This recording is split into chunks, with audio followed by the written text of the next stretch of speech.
Pessoal, tudo bem? Espero que vocês estejam bem aí na casa de vocês. Nós vamos dar continuidade aos nossos estudos e a professora escolheu o conteúdo do Egito Antigo. Eu sei que alguns de vocês já estudaram esse conteúdo comigo em sala, não tem problema, tá?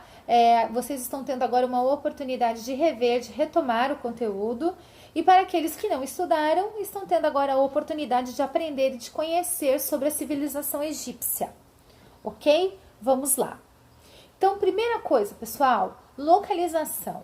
Onde essa civilização se desenvolveu?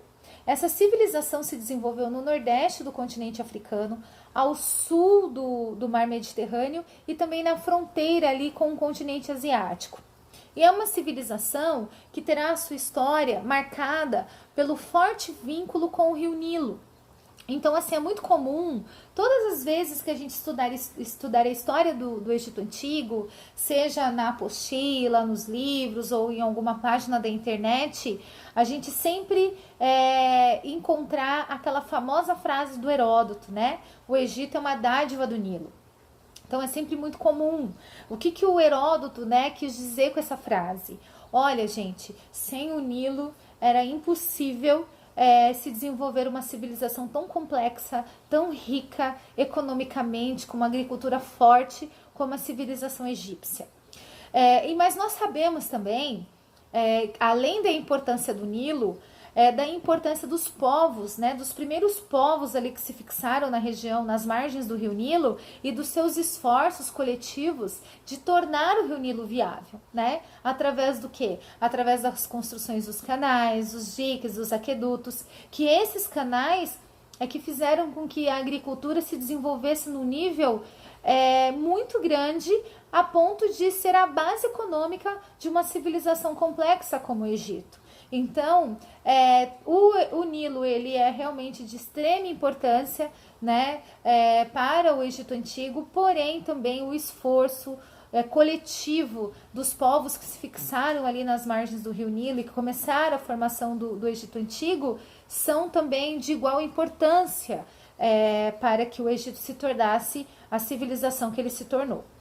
E como que começa essa fundação do Egito, essa formação?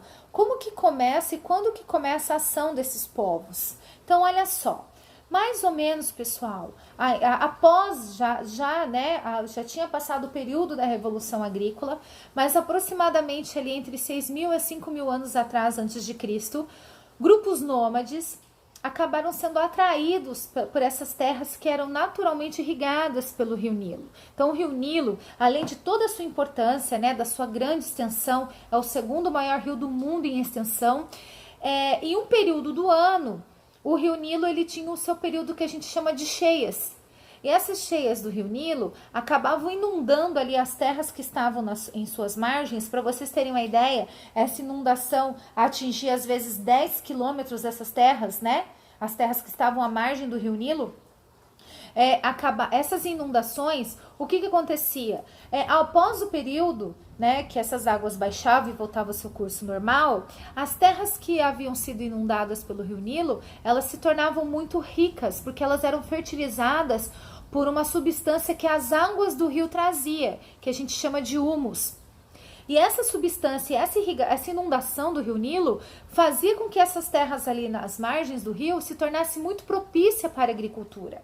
Então, essas terras abundantes e propícias para a agricultura, elas vão atrair esses povos nômades que vão se fixar nas margens do Rio Nilo e, além disso, eles vão começar a conter essas enchentes, né? Organizar ali, tornar essa região viável para a agricultura. Através do quê? Através da construção de aquedutos, de barragens para conter as águas no período de inundação, de canais, fazendo com que essa região ela fosse uma região extremamente favorável e propícia para o desenvolvimento agrícola, né? Tornando o Rio Nilo viável, porque agora essas inundações elas iriam atingir as terras que estavam sendo cultivadas. Então, para impedir isso, esses primeiros grupos que se fixaram ali nas margens do Rio Nilo, eles construíram, eles tiveram toda essa transformação, né? Tiveram a ideia de transformar ali para atender às suas necessidades,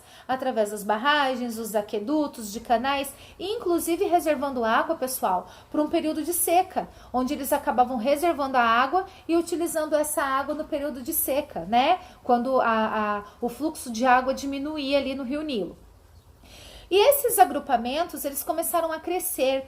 E à medida que eles foram crescendo, eles passaram a ser denominados de nomos, que eram agrupamentos humanos que acabaram se fixando em duas regiões ali ao longo das margens do Rio Nilo. Uma região que a gente chama de Baixo Egito, que fica no delta do Nilo, e uma outra região que a gente chama de Alto Egito, que fica mais ou menos ali antes da primeira catarata do Nilo. Então, gente, no próximo vídeo, tá? Para não ficar muito extenso, a professora vai explicar como que ocorre, a partir desses nomos, que eram grupos humanos que se desenvolveram, como ocorre a unificação do poder no Egito Antigo e o desenvolvimento da civilização e também das classes sociais, do surgimento da figura do faraó, certo? Então eu conto com vocês no próximo vídeo.